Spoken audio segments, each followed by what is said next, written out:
Bayangkan satu hal ini. Kalau besok harga minyak dunia melonjak 2 kali lipat, apa yang terjadi? Harga bensin naik, biaya transportasi melonjak, harga makanan ikut naik. Dan tanpa kita sadari, dunia mulai goyah. Karena di balik hampir semua konflik besar, sering ada satu hal yang sama: energi.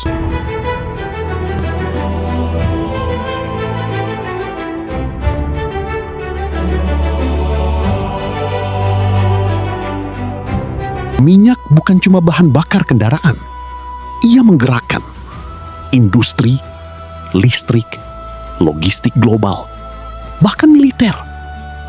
Tanpa minyak, ekonomi modern berhenti. Itulah kenapa kawasan seperti Timur Tengah jadi pusat perhatian dunia. Wilayah ini menyimpan sebagian besar cadangan minyak global. Dan sejak saat itu, minyak bukan cuma sumber daya.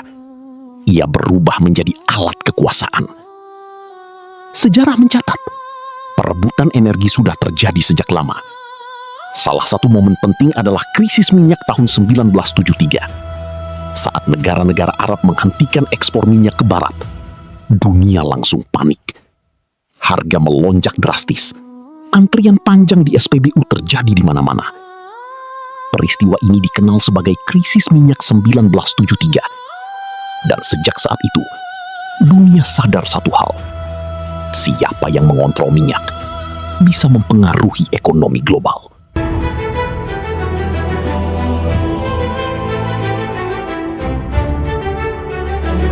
Masuk ke tahun 1990, Irak di bawah Saddam Hussein menginvasi Kuwait. Kenapa Kuwait? Karena negara kecil ini punya cadangan minyak yang sangat besar. Dunia tidak tinggal diam. Amerika Serikat dan sekutunya langsung turun tangan. Konflik ini dikenal sebagai Perang Teluk. Secara resmi, ini tentang kedaulatan. Tapi secara tidak langsung, ini tentang menjaga stabilitas pasokan energi dunia. Karena kalau minyak terganggu, dampaknya global.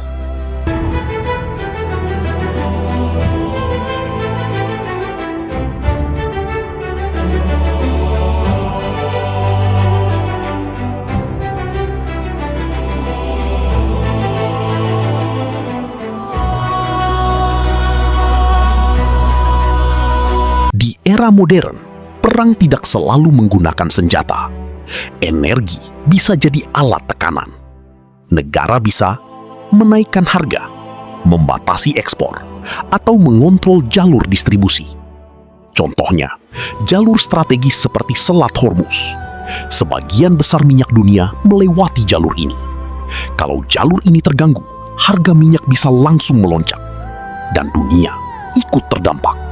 Mungkin kamu berpikir, ini semua cuma urusan negara besar. Tapi kenyataannya, tidak. Ketika harga minyak naik, harga bensin naik, ongkos transportasi naik, harga barang ikut naik, inflasi meningkat, dan yang paling terasa adalah masyarakat biasa. Artinya, konflik di belahan dunia lain bisa langsung terasa di kehidupan kita.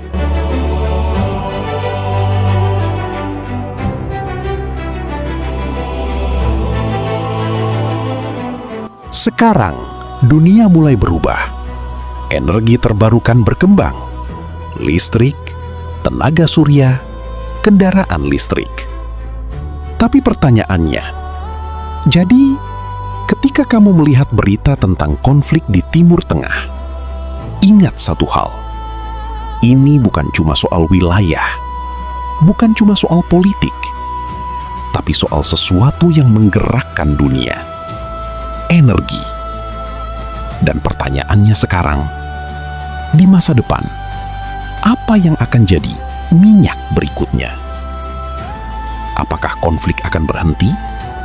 Atau hanya berpindah dari minyak ke sumber daya baru seperti litium dan nikel?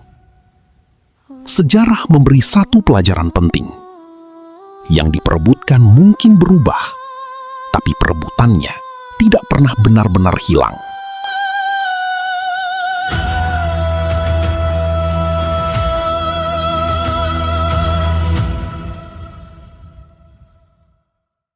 Na na na na na na Papa Zeze